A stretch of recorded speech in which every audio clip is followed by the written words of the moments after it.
Good morning, my friends, my fellow believers.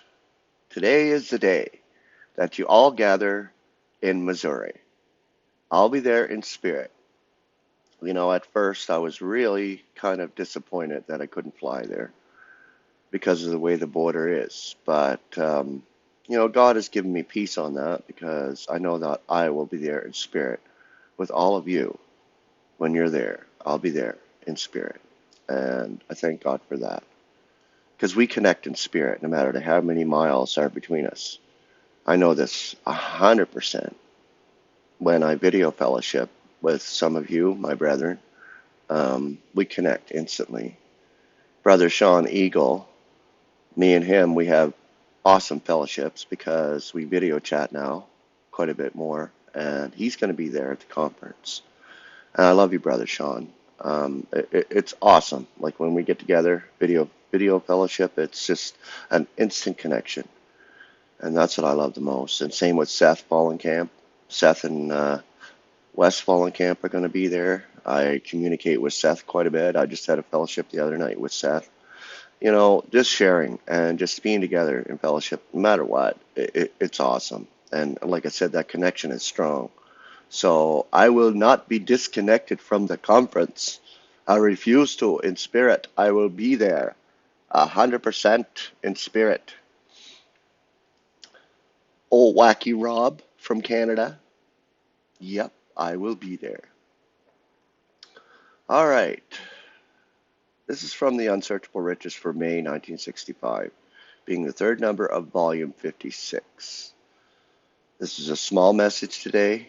It's presenting the truth in love. And this editorial was written 40 years ago by the one to whom this memorial number is dedicated, and that's Mr. A.E. Knock. And I'll show you a picture of him. That's our Mr. Knock. That's our brother Knock. Right there. He looks intelligent. It's amazing. You can look at this picture. I look at this picture, and it's almost like in spirit. I know instantly that he is a brother in Christ. It is always pleasing to God for his saints to imitate him in his latest revelation of himself. Our characters should conform to the truth we teach. The marvelous message of the ultimate reconciliation of all to God is the most powerful incentive to peace. We look upon all our enemies as potential friends. We welcome and anticipate the time when all enmity and every difference will vanish. And it is bound to have a soothing and salutary effect on our present conduct, in the measure in which it has gripped our hearts. But that is future. A still more potent truth is God's present attitude toward mankind. Only those who have the peace of God are reconciled to him. Nevertheless, he is conciliated to all mankind. The estrangement between man and his Creator is a one-sided enmity. It is all on man's side. God is not at all at war with mankind. Alas, that this great truth should be most denied by those who seek to preach the gospel and picture him as a distant, angry God who must be sought, who must be implored, who must be entreated for every small little favor.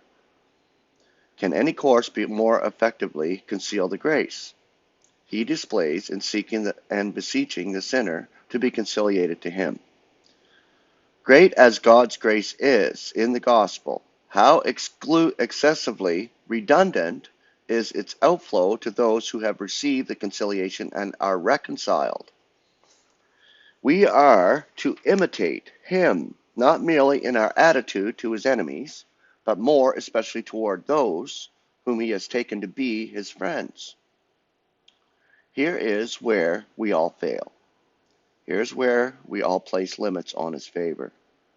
The highest evidence of a close communion with God is not a haughty holding of the truth and a separation from all who do not see it as we do. We are to endeavor to correctly petition the word of truth, but we are also to endeavor to keep the unity of the Spirit in the tie of peace. Truth too often has been held in hate. Truth in love is the key to the approval of God and to the hearts of his saints. In this day of apostasy, the truth must often be most unwelcome and unwanted, even by the saints. That most of them are steeped in error in almost an axiom, for if even one of the many conflicting divisions should be absolutely correct, which is most unlikely, that would convict all the rest.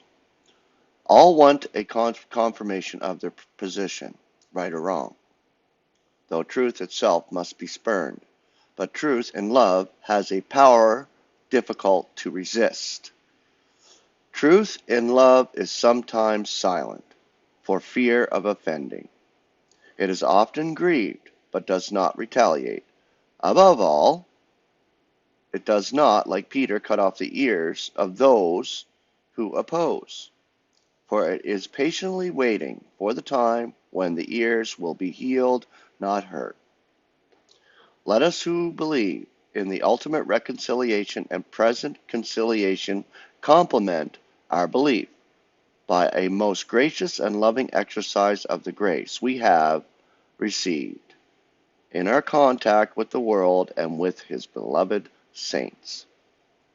Brother A. Enoch. Beautiful.